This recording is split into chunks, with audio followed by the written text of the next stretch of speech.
Welcome everyone to Spilling the Soup, a Nintendo podcast. This is episode 7, which has flown by miraculously. My name is William, My name's Todd.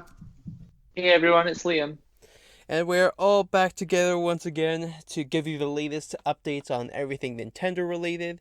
As always, you can read the articles that we talk about in today's podcast in the description down below, because everything that we are reading actually comes from Nintendo Soup. So go ahead and check us out there for all the latest Nintendo news, reviews, and other content. We have giveaways, a store, and all that good stuff, so feel free to check that out. But we are back here once again, and just to check in, how have you guys been doing this week? My week has been a roller coaster, up and down, with Halloween, all kinds of things going on. How about you? I mostly just dressed up for a costume at my workplace with my team, and we won, which was exciting. Went as the Arthur crew, so I think we had What's Arthur. Arthur? So I was hoping you'd ask. Arthur is a kids show here in the United States on PBS, which is the public broadcasting system, I think. Is Arthur, is it an animal that wears a sweater? Yeah, the yellow sweater. Okay, yes, I know who you mean. Okay, perfect. De- yeah, to That's a clarify, good costume. yeah, we had everyone dressed up as one of his friends, and one person dressed up as Arthur. So she brought like the glasses, the yellow sweater, and I was Brain, so I had like a gray sweater, green pants, and the brown shoes. So we had Arthur, Brain, Francine, Sue Ellen, Binky, Buster, and DW, and Muffy, though Muffy couldn't make it, but she came in at the end and still had the costume, which looked awesome. And just to make sure everyone knew who we were, I made library cards, so had like the That's picture good. of the character. I was so proud about that. It had like the full name of people. So Brain is actually my character's nickname, so his full name is Alan Powers, and that's what the library card said. So I made sure everyone had their legal name on their card. Oh, that's awesome. Yeah. Who knew that Arthur TV show was that deep? It's surprising. As I was going through and looking at each of the characters, there's whole wikis covering all like 20 seasons of the show, and you can see the trivia and how people's relationships are listed at the bottom. There's like fan theories. It's incredible. I want to like go and rewatch it now just to put it all together. Oh, that's Uh, amazing. yeah, the continuity is extremely impressive, especially for a kid show in that era. It's just like nothing else like it. Yeah, that was my Halloween. What were you guys up to for that? I mostly just dressed up as work as well. I didn't have a fancy group costume, but I did have a fox costume, like one of those kigurumis. So it's like the. Do you know what I'm talking about? No clue. No. So a kigurumi is like those Japanese, like they're like pajamas kind of, but they look like an animal. Right. So this Hmm. this big baggy animal costume is what I wore to work on Halloween. Is it just like a onesie? Yeah, pretty much. Yeah. Ooh, it has like a tail and everything. Yeah, yeah. Okay, It has like the face on the hood. Yes. Yeah. I think I've seen some of those from Pokemon actually in Little Tokyo. Yeah, I So, have a Pikachu one. oh really? Yeah. Nice. Yeah, they Where definitely have lots of licensed characters like Eevee and Pikachu and all those. where did you get yours from? The this website called kigurumi-shop.com. Oh. Yeah, they make so many different ones. It was hard to narrow it down. Nice. Is it like one size fits all? Because that's the only one I've seen so far. And I have a friend who was like, "Oh, I'd buy it." And then we went in, but he's like 6'5" or something, so Oh yeah. he was not gonna fit in that. No, I'm 6'3", so they have like two sizes for adults. Like there's the one size, and then there's the extra large for people like me who are, over 6 feet tall.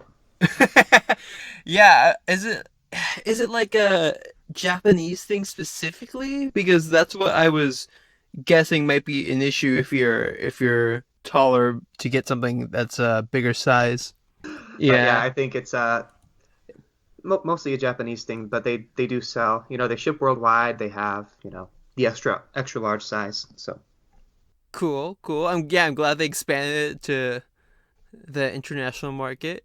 Send us pictures to prove that you did it, and we'll be good. we'll see about that. What is Halloween like for you over in Scotland, Liam? It's not really a thing here. So there was no one at my door, no trick-or-treaters, no one egging my house. I think one child came to my door, but I didn't see them until they were walking away. And when they saw that I was in, I shut my blinds and still didn't answer the door.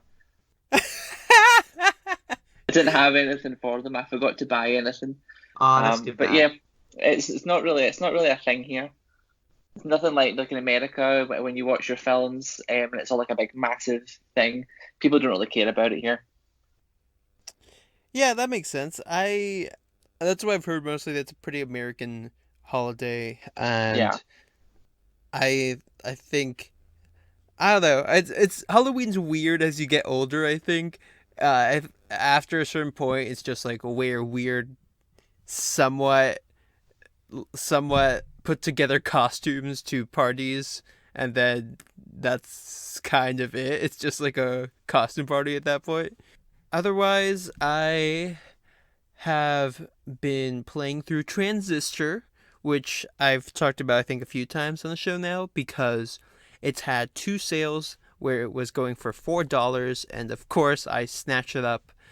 I didn't realize how much time I'd put into it because it just flows by so quickly. And I picked it up and I was like, oh, I have like 10 or 12 hours maybe on this because I haven't played it in a while and had never actually checked how many hours were on it. And then I checked the save file and it told me, oh, you've been playing for 48 hours and 5 minutes. Oh wow.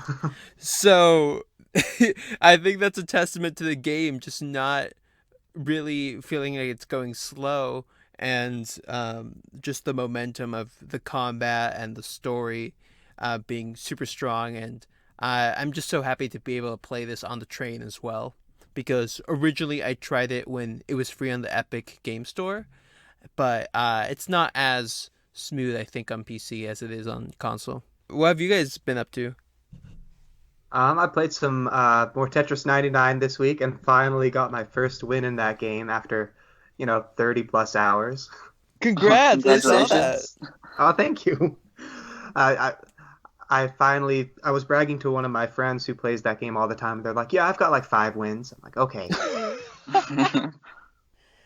Wow, I have none, so leaving us in the dust. But this, I mean, getting a win at all in this game, I think, is a big achievement.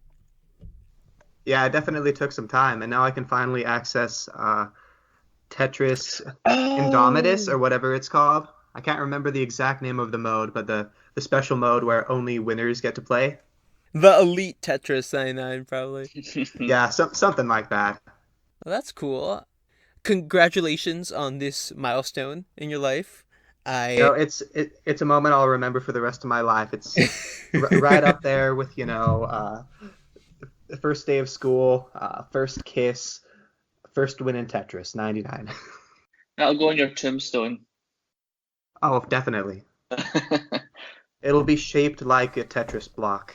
That is a good idea. maybe the Tetris 99 engineers will print out badges and go and send them to people to kind of mark into their gravestone so people know he was one of us. One of the winners, one of the few. Liam, I would ask what game you've been playing, but I think I'm just gonna ask how has Mario Tennis been? I haven't actually played any this week. I've been into What? I've been into Overwatch this week. I've transferred Oh, my competitiveness from Mario Tennis to Overwatch, where I'm a lot less successful. Overwatch on the Switch? No, don't tell Miyamoto. It's on PlayStation.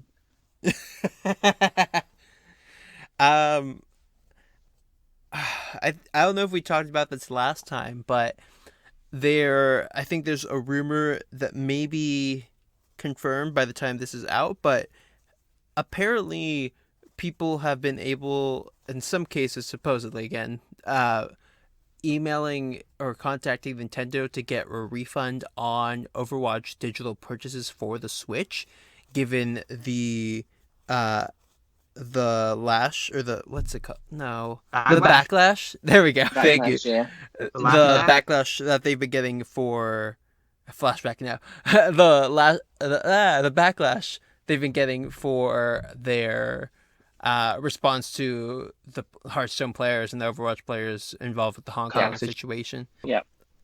That game has actually not had any news appearing on the Nintendo Switch news channel since it first released, which is Surprising. kind of it's pretty surprising, but I guess given how people have reacted to that, I don't think they're gonna try to associate themselves more with it. I think they'll just take a bit of time for things to blow over, and then it will be all back to normal. And we'll be talking about Overwatch a bit more later in the podcast as well. So Yes, definitely. But speaking of the rest of the podcast, I think this is a good time to jump into the hot plates.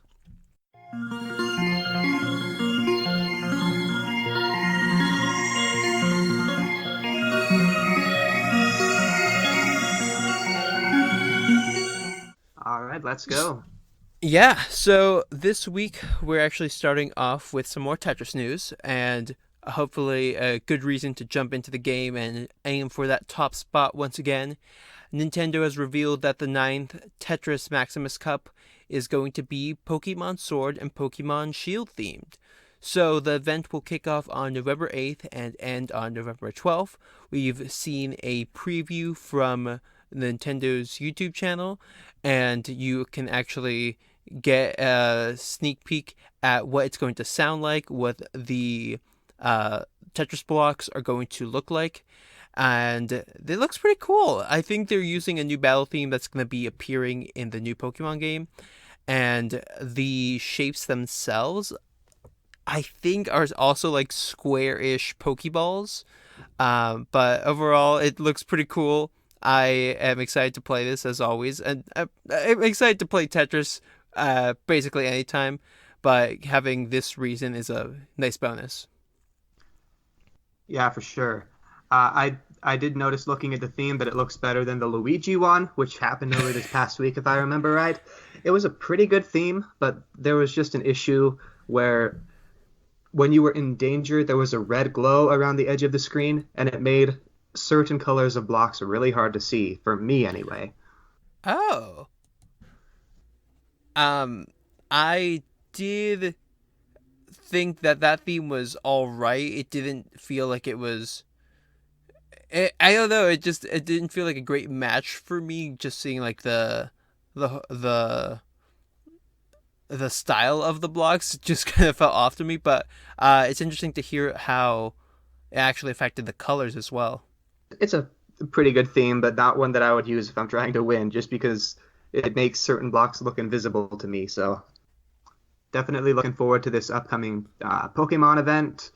Get a new theme. Hopefully some more wins. We'll see. Yeah.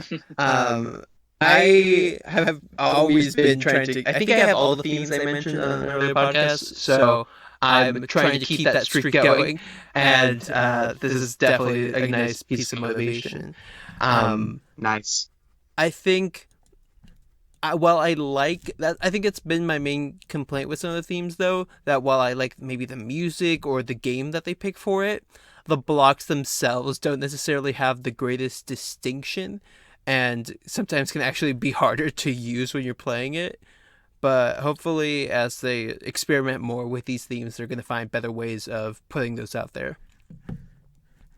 But reminder once again, if you want to participate in this, you have from November 8th to November 12th to accumulate 10 event points, which you can do just by playing the game itself, and then you'll unlock the theme permanently. So you can choose between that theme, normal theme, and then the other themes that are available on the shop from different points.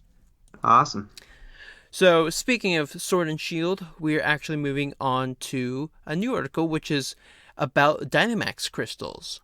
So for people who are going to purchase Pokemon Sword and Shield, please be aware that if you're going to be using the Nintendo Switch game vouchers, which were on sale back in July, you're actually not going to get the Dynamax crystals for Larvitar and Jangamo.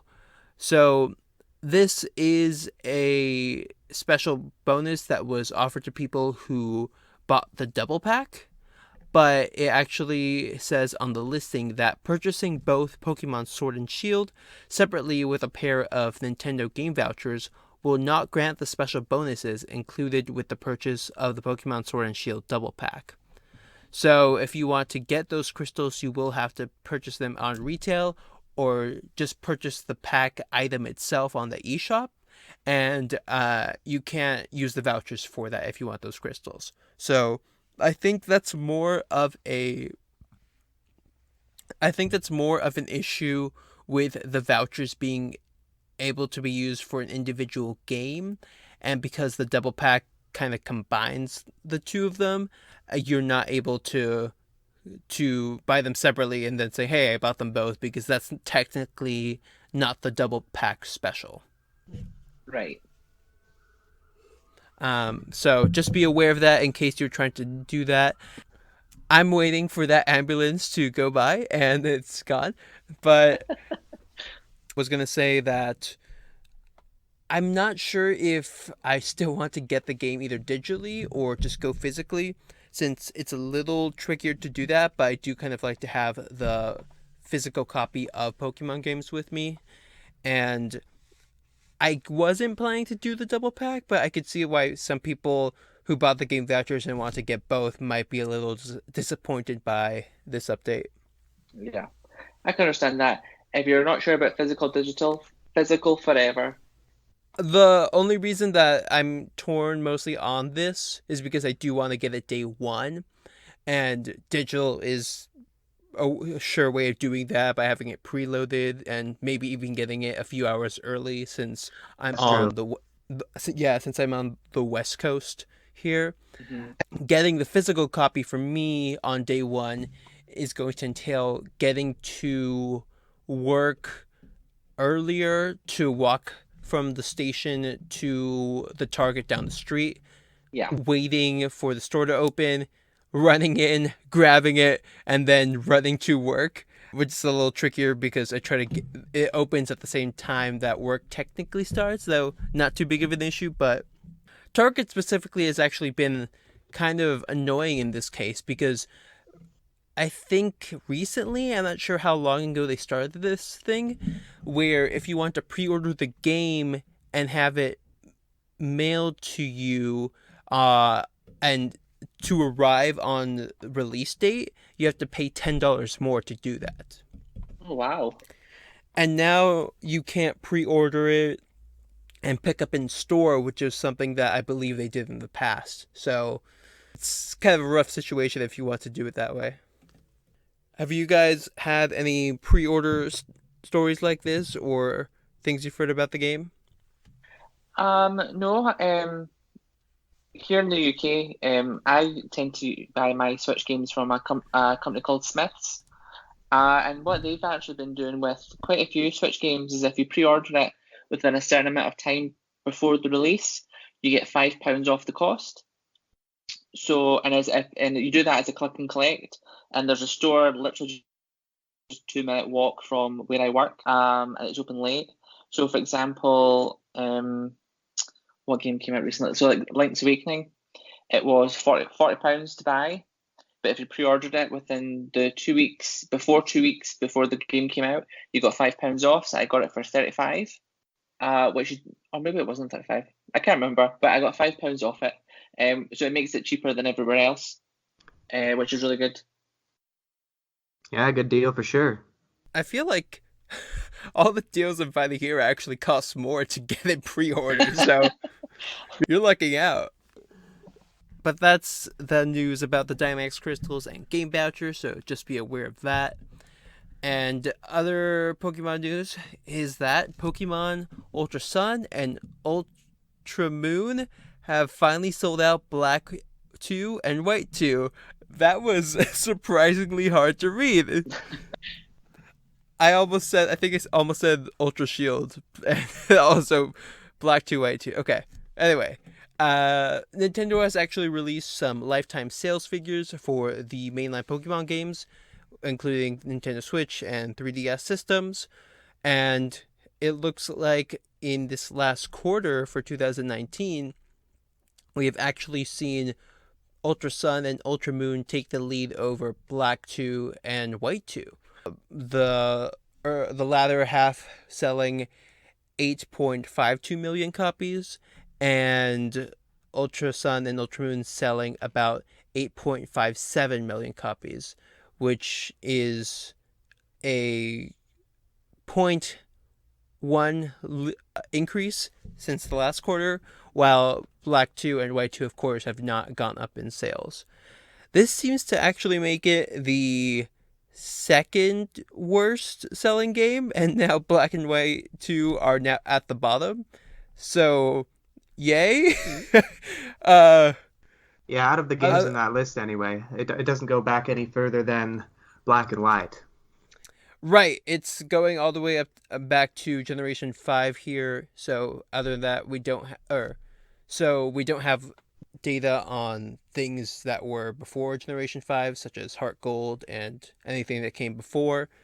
The highest selling thing on here is actually X and Y. Oh yes, you're right. Yeah, X and Y. Yeah, X and Y at 16.42 million copies.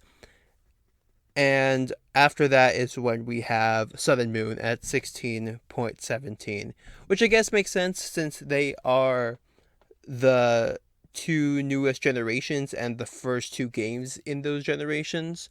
Though Omega Ruby and Alpha Sapphire, which were remakes of Ruby and Sapphire, did go up in sales slightly, going from 14.21 million to 14.23 million in this last quarter.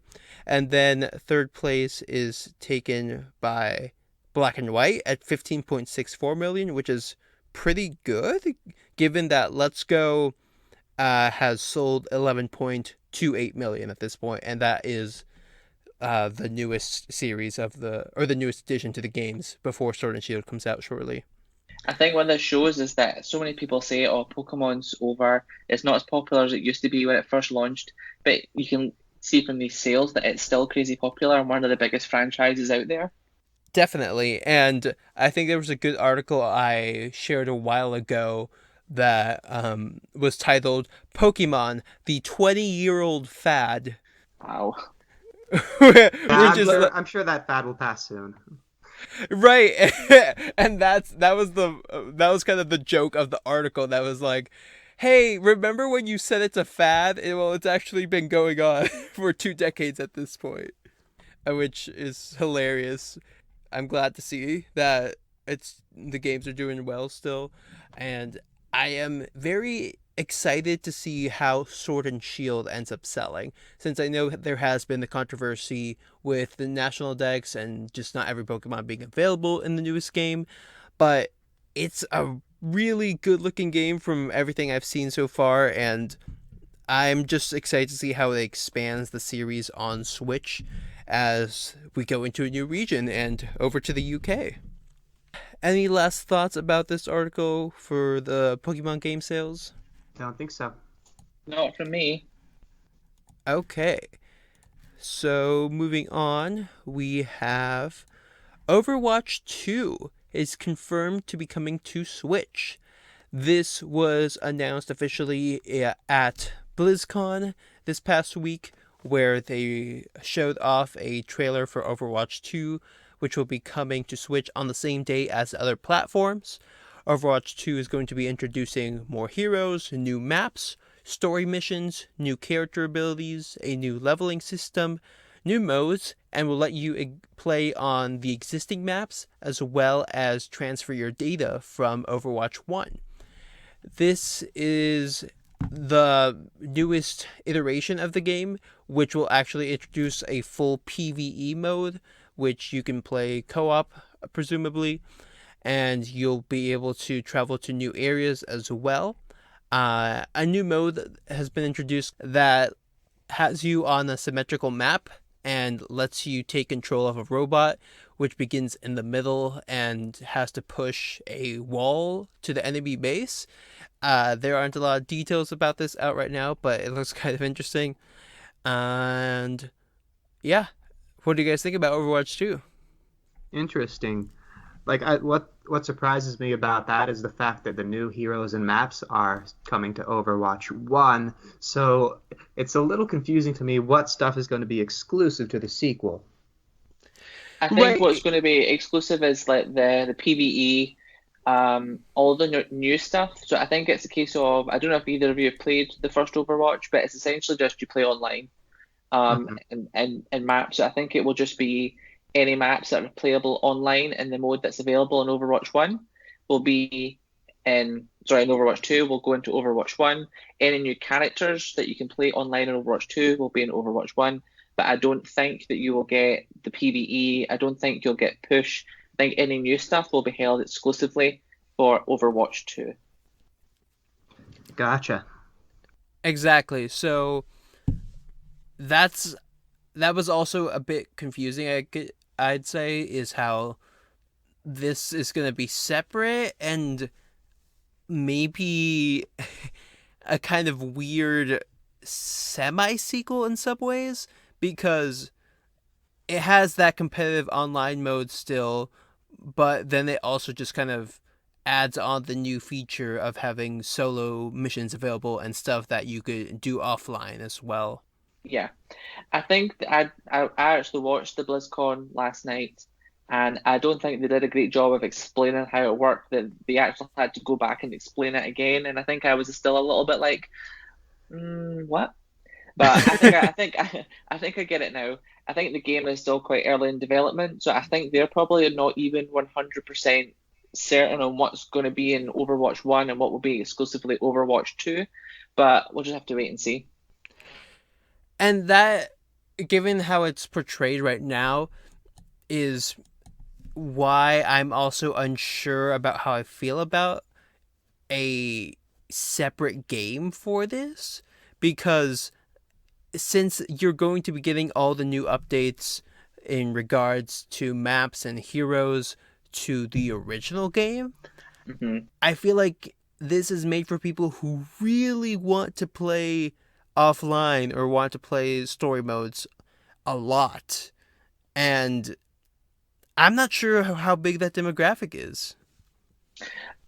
I think I would definitely play the solo play, because sometimes the online is just so frustrating because people suck and you have like so many losses.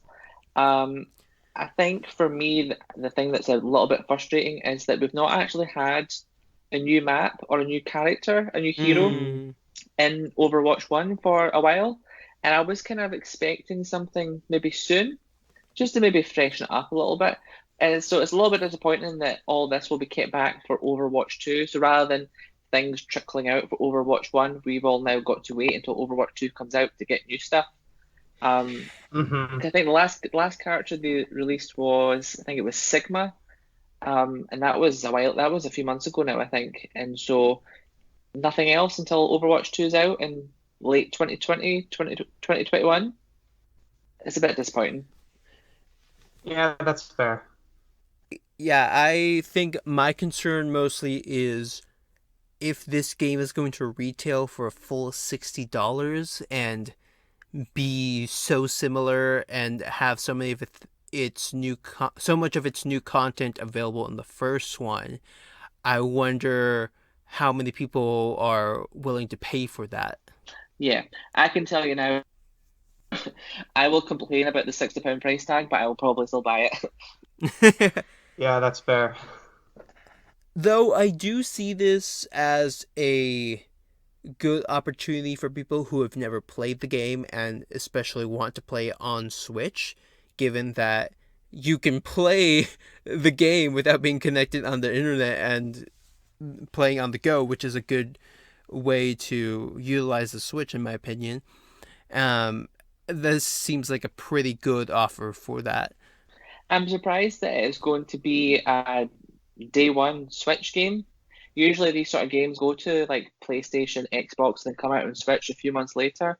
So I'm quite Mhm. surprised that they're releasing it at the same time as all the major consoles. Yeah, that's pretty cool to see. The thing, though, is that it seems to be majorly based upon Overwatch 1 to the point where you can cross-play between the two games. So Yeah. in that way, Mm. it's not too surprising that if it's being built on top of Overwatch 1 and they Mhm. already have Overwatch 1 on the Switch, the sequel can comfortably come over as well.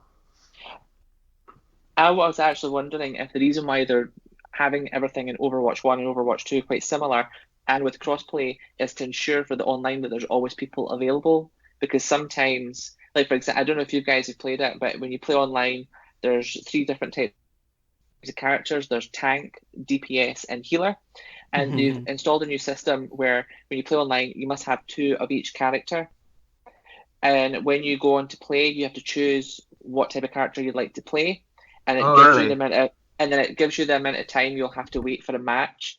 And I used to always play DPS. I would always play Symmetra, but it sometimes means that I will have to wait 15, 20 minutes for a match on the PlayStation. Oh, Well, no. if I go as a healer, I can have a match in like a minute. So now I just play healer because I can't be bothered waiting 20 minutes for a match where I'll probably just suck and die. So I just play healer now. So I think maybe by having the Overwatch 1 user base and Overwatch 2 user base together, it'll maybe reduce those wait times. Yeah, that's a smart move for sure.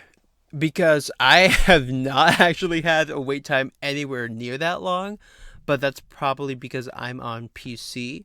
I think the longest I've seen to play a game where I'm DPS has been 5 minutes at most. So Hmm. uh, hopefully that resolves some of the wait times that you were experiencing on PlayStation because that's a lot. Yeah, 5 minutes is annoying, but nothing compared to like 20. I Yeah. know Yeah. it's nuts. It might also have to do with your time zone, I'm assuming. Yeah, because it's a case. I think it's a case of that you only play with people in your area. So I'm on the EU server, and you'll be obviously North American server. So I guess it's maybe dependent on that as well. Right. Todd, have you played Overwatch in the past? I have, but not recently. Okay.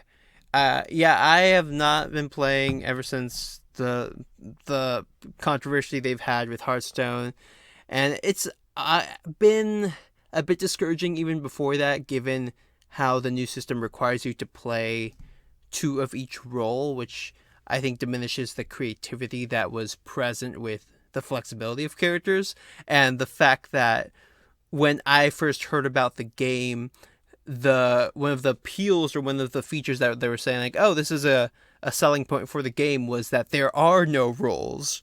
Uh, that quickly changed by the time I joined. Yeah, I think the reason why they installed that was because I think when you were going into a match, I think everyone was just going like a certain amount, like whatever character they wanted to, so it wasn't balanced. So it was very easy for you to basically get steamrolled by the enemy team if they were a balanced team. But now, like for example, I think I played a match last night, and we were on defense, and literally every single person in my team just went straight to the respawn point for the enemy team, and it made it almost impossible for me to heal because just hell no. So it would have made sense for me at that point to have maybe switched to a third DPS or a third tank so that I could have then maybe held back and maybe worked to some sort of defensive point for the other players in my team to move back to. Because as a healer, you can't really attack. So they're all dead. I'm on the point of my own. I've got no chance. So obviously the match was over in like a minute because they all just were terrible. So I do think that hopefully with Overwatch 2, once we get some more information, they'll maybe get rid of that because I don't like that system at all. Yeah, I understand why they did it. It seems like a way for them to avoid situations where everyone goes DPS or everyone goes Yeah. tank, because those can be really frustrating if you're trying to be a healer and then no one else is supporting you, so you have to do all the work. Yeah. This side of the extreme doesn't seem like it's necessarily a great solution all around. Yeah. And I remember when I jumped in after this update, I was like, oh, let's see what's in arcade. And I see classic Overwatch. Since I joined and started playing back in 2017 for a bit, when my friend and I got it for Xbox, I was going through and researching the game and heard that in the older modes you could actually play as as multiple of the same characters in the match on your team. Yeah. So I was But, like, like, Yes, you could. It was so annoying. all the bastions just No, line up. it was if everyone went symmetric, if it was like 6 symmetras, it just was blooming turrets everywhere. You had no chance. Ooh, yeah. Oh, back then, yeah. That sounds even worse than how her turrets work now. So I thought, oh, maybe classic Overwatch is going to be that. So I clicked it, joined a match, and it was just the Overwatch I was familiar with, where you could switch between all the characters but not have multiple. First thought was, oh no, what happened to the main game?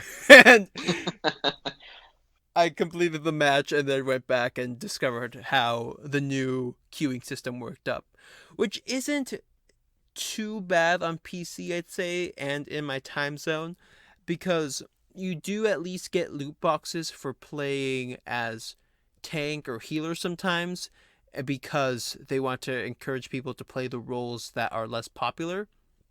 Yeah. And those seem to be the ones to do that, and I'm fine doing that. Uh, if I can use Moira or Brigitte, that also helps me keep it fresh, because I can still do some decent damage with those characters, even though I am playing a healer with them. Mhm. I hate Brigitte. I always call her Bridget Jones when I see her on the map. What? Bridget Joe? Bridget Jones. I'm like, oh, they've got a Bridget Jones. Go away. Wait, what are you referencing? Have you not seen the films, the Bridget Jones films, Bridget Jones' Diary? Are they not a thing in uh, America? maybe, maybe we know it by a different name? No, Renee Zellweger, Hugh Grant, Colin Firth. They were really big films in the early 2000s. How old are you? I'm in my early 30s. Oh, okay. Nope. Early Okay, that 20s explains here. it then. Okay, well, I call her Bridget Jones. I am familiar with the Junie B. Jones book series, but I think that's completely different. I think it is. We are trying to see if Todd can rejoin us. Potentially, it looks like he's having some internet issues. So let's take a quick break and we'll be right back.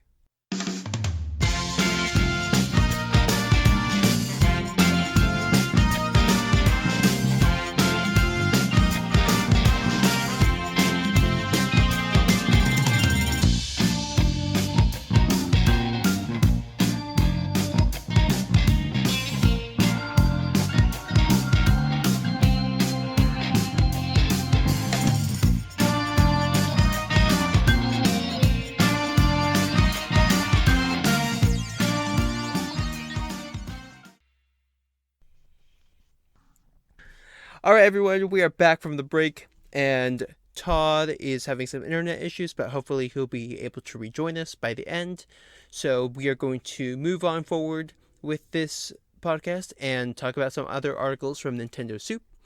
This one is titled Nintendo Pledges to Continue Supporting the 3DS Despite Plunging Sales. Now, Nintendo has reaffirmed their support for the Nintendo 3DS and its family of systems, marketing it as an entry level hardware for new customers. This is despite the fact that the hardware sales have decreased by 62.9% on a year on year basis, and the software sales have actually tanked by 58.5%. For Nintendo 3DS, hardware sales totaled in about 0.37 million units, which was a sharp decrease from last year. And then for software sales, about 2.6 million, which makes sense given that you need one console, but you can have several games on it. For the Nintendo 3DS family, we will continue to utilize the platform's rich software library to appeal to consumers purchasing game software for the first time, while continuing to drive sales of evergreen titles that leverage the hardware install base. So, Liam, what do you think about these plans for the 3DS systems? Let it die, Nintendo. Let it die with grace. The Yeah, 3DS was a I great console, but I can't remember the last time I actually used mine. I don't even know where it is. I think last game I got, someone bought me Donkey Kong Country Returns 3D. I think that might have been for last Christmas actually. And it's still sealed somewhere because I've just been too busy with the Switch. But I think why bother putting things on the 3DS if sales are decreasing so much?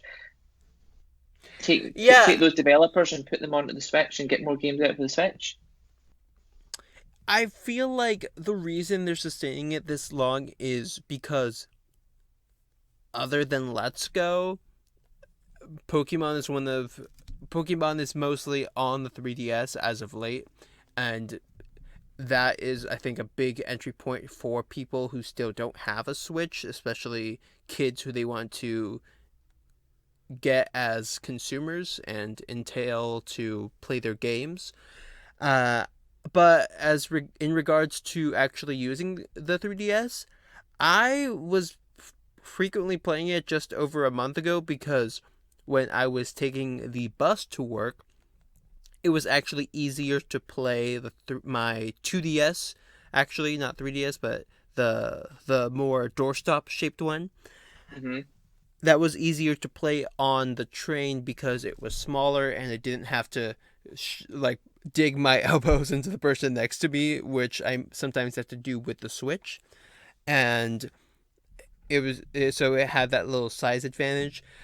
As for the games I've been playing on it, the most recent thing that I bought for it was Link Between Worlds over the summer because That's a good game.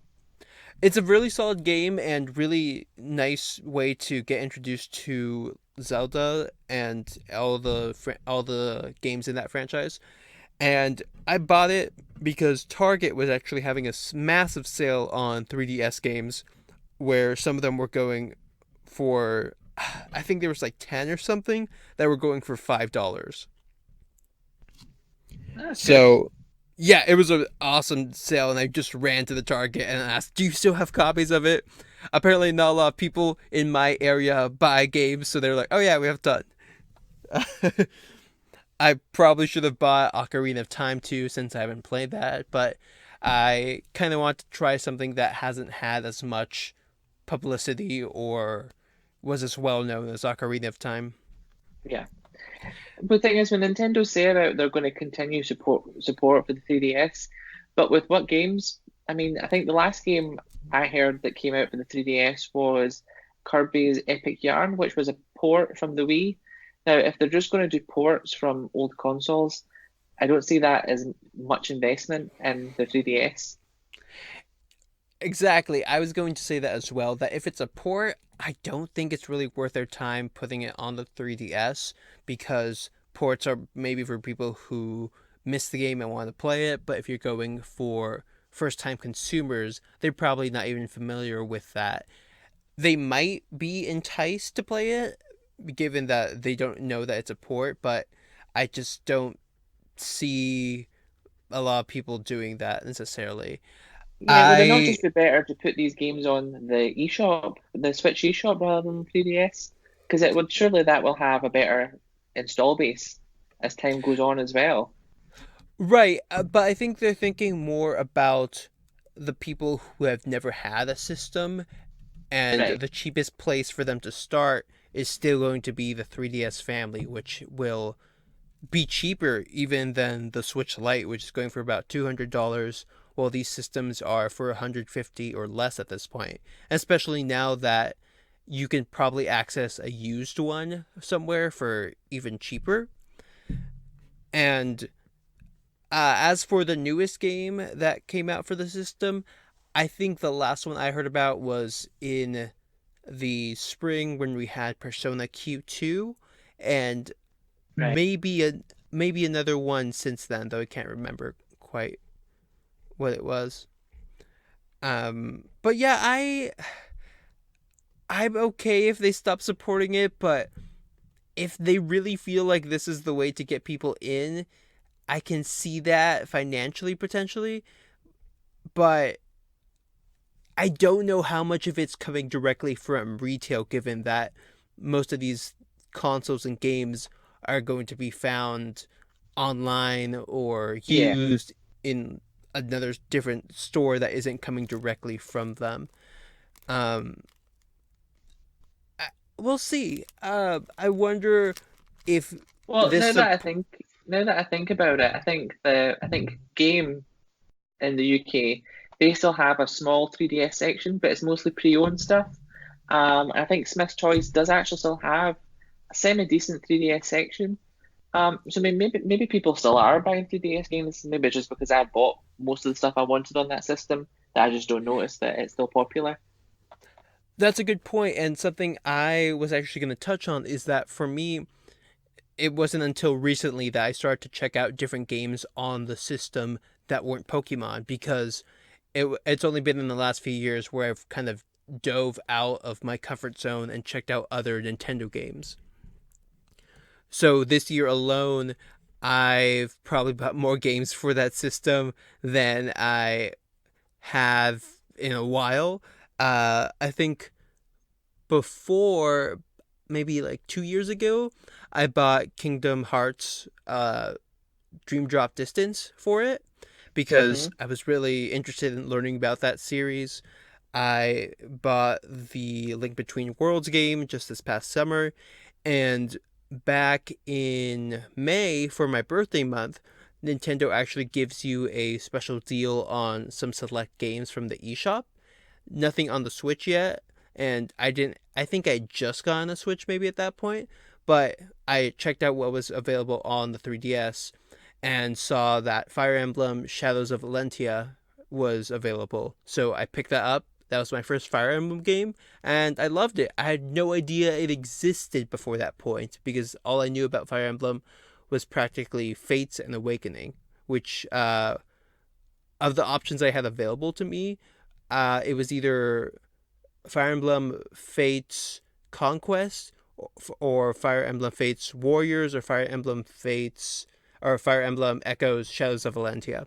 And I crowdsourced across different Facebook groups asking where I should start and found that Echoes was a game that wasn't as popular but was really good, and I loved it and wouldn't have gotten it if I hadn't seen that sale on the eShop for people who had the May birthday, which was I think 33% discount on the game, and it's been pretty good. Yeah. Going from there, we're actually going to talk about some other news regarding Amazon. So, Amazon third party sellers are actually going to start needing approval for selling used Nintendo products. So, if you're looking to get a used 3DS system, this might be a little trickier starting this month. So, starting in November, third party sellers who list used Nintendo products on Amazon are going to have to receive approval from Amazon before listing these products. This is a policy that seems to be coming from Nintendo, and affected products will include any first party Nintendo games and software, but won't apply to any third party games on the systems. This policy won't affect products listed as brand new. So, if you have a brand new game, I think it's fine, but if there's anything that's a used copy of it, that's where you're going to need approval as a seller to actually do that. A similar policy has actually been used before for Nintendo DS and Wii games in the past because of the frequency of counterfeit games being available on Amazon, which is likely a reason for this happening now and triggering this new policy. So there's a whole email sent to different sellers from Amazon service explaining how the policy works and how they can still sell old stuff that's on their inventory up till the 31st, but since we're past that point, they have to apply for that approval as well. So, what are your thoughts on this Amazon policy? Well, I don't buy from Amazon. I actively choose to avoid them at all costs, so it doesn't affect me whatsoever. Yeah, I'm pretty much in the same place. I've only had to use it in times where I have no access to get anything that's near me. For me in college, if I didn't have a car, I'd have to pay to get to the store to do something. And when I was first trying to get my Switch, they didn't even have it at the Target. They were like, "No, we keep selling out," and I really wanted one, so Amazon was the basically the only option I had to do that. And I, yeah, for used copies, I'm not super affected by this. I've seen such great deals on things like Facebook Marketplace or Craigslist and other sites that I think are better suited to buy used stuff on, though it might be harder to actually get those items delivered. I would have to look into how popular the third party sellers, um, how prevalent the third party sellers actually are on Amazon before seeing what this is going to impact. Yeah. I would never buy any games secondhand. I'm not too much of a snob. Everything has to be brand new. For me as well, I think if it's new, it's just easier to get, and sometimes I'm not as confident in buying electronics that have been used before. Yeah. Hmm. So, if anything, I hope this inspires people to look in other places other than Amazon if they want to buy stuff online. Yeah. Because Amazon has a lot, sure, but there are other options out there. Just saying. Uh, but speaking of other options, there's actually there's actually news about GameStop pulling out of the Nordic region. So, GameStop is the largest video game chain in the world, and it has announced that it will be pulling out all its stores from the Nordic region. The company has started to close down all locations in Norway, Sweden, and Finland. This actually has not been super surprising given that GameStop has reported some less than optimal financial results in the last year or so. But unfortunately, this does block off an option for people to get games in those areas. Liam, you are much closer to this part of the world than I am. Do you have Do you have any thoughts about this? It's just kind of disappointing to see more game companies and game retailers closing down, um, and everything kind of going online. I do personally still prefer a bricks and mortar store, but all we even like here in the UK, all we have are as a dedicated games retailer in the UK is Game, and even then they're not doing so great. Mm. So it's sad but not surprising to hear about GameStop closing in Scandinavia. Do you that this was something that interested me about the article since GameStop is known for being a global store. Hmm. Do you know if there is an affiliation between Game and GameStop? I don't think so. Okay. I was curious about that because since they are a global retailer, it's interesting to see that they aren't in the UK, or at least not as prevalent as Game is there. Yeah, I really don't know why there's no GameStop here. It's just it's always been even when I was a child, it's always been Game. We used Hmm. to have there was another one. What was it called? I can't remember, but it used to be in a city near to where I grew up. So I always just have to travel to another city to get to buy video games. Oh wow. That shut down. So there's only a game that's left, and even then, it's not doing so great. And that's just because of places like Amazon and supermarkets. They're just the big massive corporations are squeezing out the more dedicated retailers. Yeah. And just speaking of the retail side of things, I do like the fact that in a GameStop, you're typically going to have someone who has some idea of what you're looking for. While in Yeah. places like big commercial stores, people are are gonna assume a lot of things or just not be familiar with the products as much. It depends. I always remember when the Wii U was still out. I remember going into the local game store back home, and I was buying a cover for the gamepad. And the man that served me, he was the manager in the shop, and he asked me if I'd like to pre-order any Wii U games, and I said no. And he said to me, "Are you sure? There's lots of good games coming out." And he started making games up, and one of them was Super Mario Universe. You're talking rubbish, mate. Bye bye. Oh no! Maybe he meant Super Mario Galaxy 2, but wasn't that out by that point? Oh yeah, it was out, but I just didn't understand the logic in a game being called Super Mario Universe. Like a galaxy and a universe, what like there's not much difference between them. So where can they go from there? Well, I mean, I think he might have potentially been confused on the name, and instead of calling it Galaxy, he said Universe, but he meant to say Galaxy. I don't think so because I can't remember the other games that he mentioned, but it was like he was just making things up in his head, and I was like, no, thank you, bye. Wow. Left the shop, and like that was the manager at the time, so like, I was Jeez. just a bit. That's great sales. Let me pre-order a game that does not exist. In that case, I would have gone up and said like, "Oh yeah, let's pre-order that. Can I see like the cover, how much it's gonna cost? Tell me what it's about." We actually have some news about Pac-Man's 40th anniversary. So Bandai Namco has announced that it's kicking off a year-long celebration to commemorate the 40th anniversary of the iconic Yellow Circle. Pac-Man is going to be receiving a music video featuring its theme song called Join the Pack. More activities, partnerships, and surprises will be announced this weekend at ComplexCon and throughout the next couple of months. There is a short video here that you will likely see linked, but it is it's something.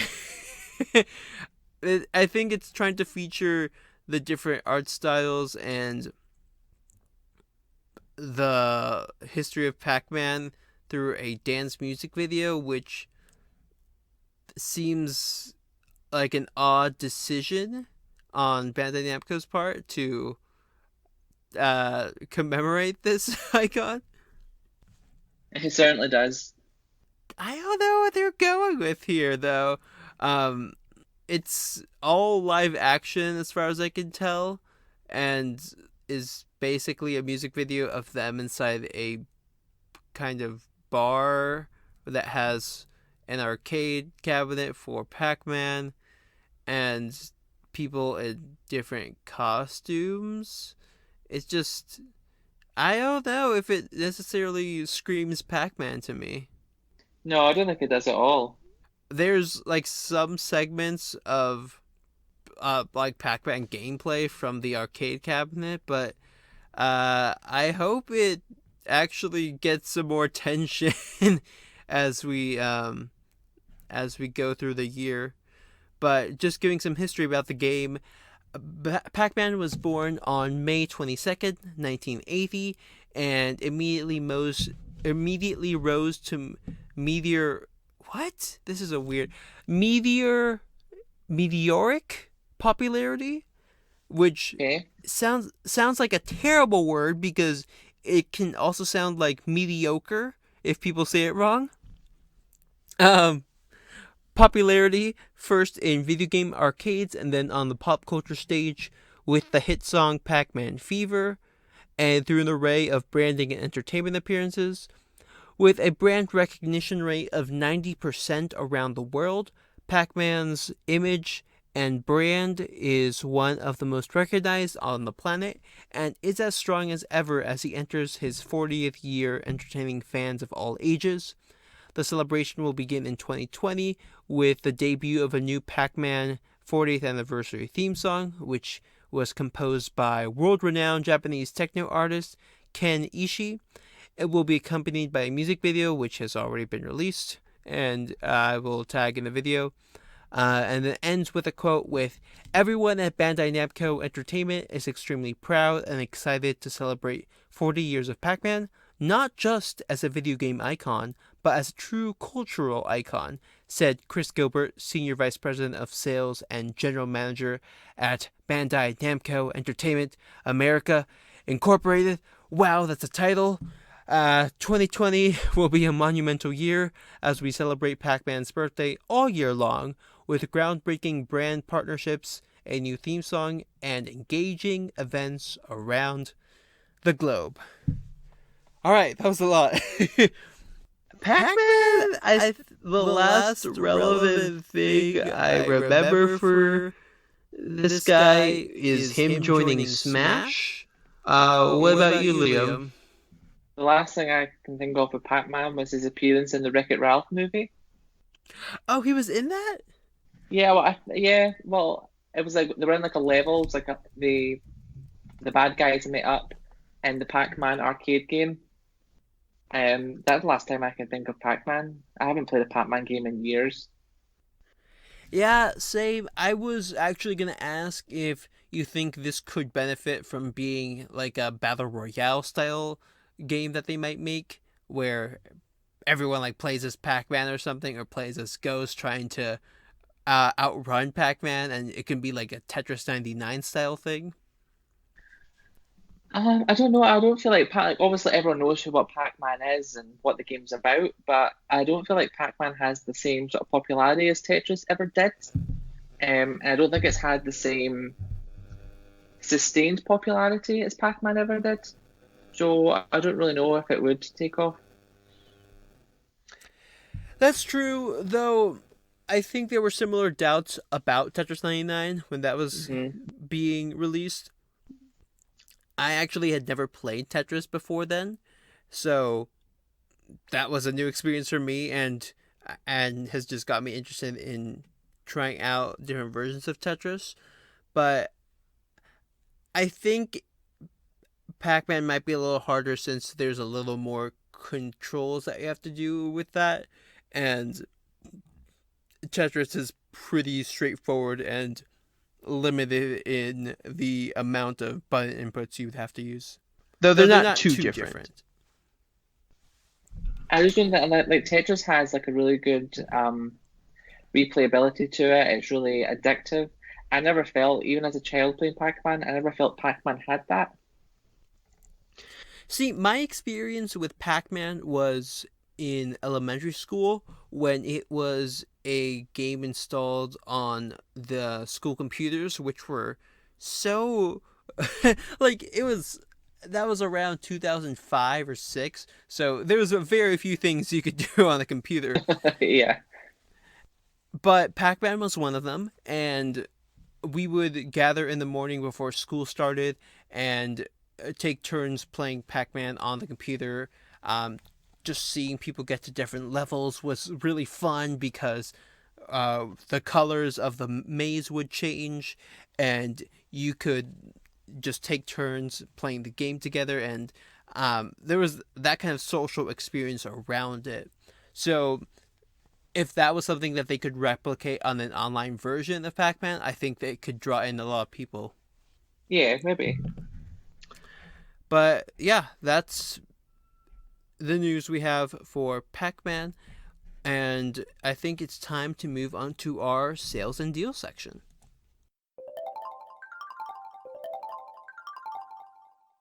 So this week on the eShop, we're going to go over some things that you might want to check out, some discounts that you might want to take advantage of.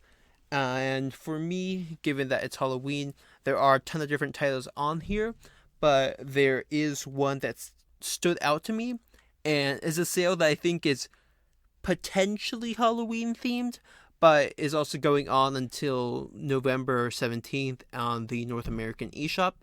And the game is called Origami. Have you heard of Origami before, Liam? No, I haven't. Not a clue. Origami is a game that apparently came out in 2016, and we got it on Switch somewhat recently, but it is the Shadow Edition, so it actually has some of the DLC that's available. And the premise of the game is that you are a shadow spirit who has been summoned by someone in Japan, and this is like an ancient feudal era. And your mission is to go rescue her while using shadows to get around the world and kill people who might be in your way. The main power that your character has is the ability to teleport between shadows and then camouflage into them. But light is actually your weakness here and will drain your ability meter, basically, to do shadow related things. And I first saw it on a playthrough online, and it looked really interesting. I didn't know it was on Switch, but when I looked it up, it was, to my surprise and delight, 50% off on the eShop. So if you want to pick it up, it's about $15 off of the regular $30. It actually has crossplay and co-op, which I did not expect whatsoever, but I'm really excited to try that out with someone who might be interested in playing this game but has it on another system. So we'll see how that goes. But so far, it's been a pretty fun experience. What are some sales that you might be checking out, Liam? Well, I was looking at the eShop here in the UK, and it's actually quite quiet in terms of things on offer at the moment. So I'm assuming that the big sales finished, and we're now maybe just waiting for some Christmas sales to go on. But the one that I did notice was that Devil May Cry is down to $11.99, so that's 25% discount, which is not bad. So if any of our listeners have played games on the Switch such as Bayonetta, then Devil May Cry is something that you should definitely check out. Yeah, that's a good one to point out. I actually reviewed Devil May Cry for the website, so if you guys want to check out that review, I'll link it down below as well. But it's pretty solid. I think that if you're looking into the history of this style of games and want to see more stuff by the same designer for it, definitely check this out if you're interested in that. And I've never played Devil May Cry before because it wasn't on any systems that I owned, but I think it's actually a nice game to have on the go. Yeah, I agree. I wonder if you don't have as many sales as we did this week because Halloween might not be as big on the EU. Because a lot of the games that I'm seeing on the eShop for sale are actually Halloween specials. Right, I see. That makes a lot of sense, yeah. We do have Resident Evil 4 for 33% off as well if people want to check that out. And a lot of just horror looking games on it as well. I think, we have a Resident Evil Revelations 1 and 2, both for about 30% off. So if you're looking for some more spooky games, go ahead and check out the North American eShop, and you might just find them there. But as for this podcast, we're actually going to end off with a question of the week, which is... Liam, help me out here. What was our question of the week? Our question of the week was, for Overwatch fans, which location around the world would you like to see as a map in Overwatch 2? Yeah, we've gotten some looks at the new maps that will be coming in Overwatch 2, but is there somewhere in the world where we have not been yet and you're just dying to go to and blow up some stuff there? Let us know in the comments below, and we might just read that on next week's podcast. But this has been it for Spilling the Soup, Episode 7. feel free to join us next week for episode 8, where hopefully Todd can stick around with us. But yeah, thank you for tuning in all the way here, and we will see you then.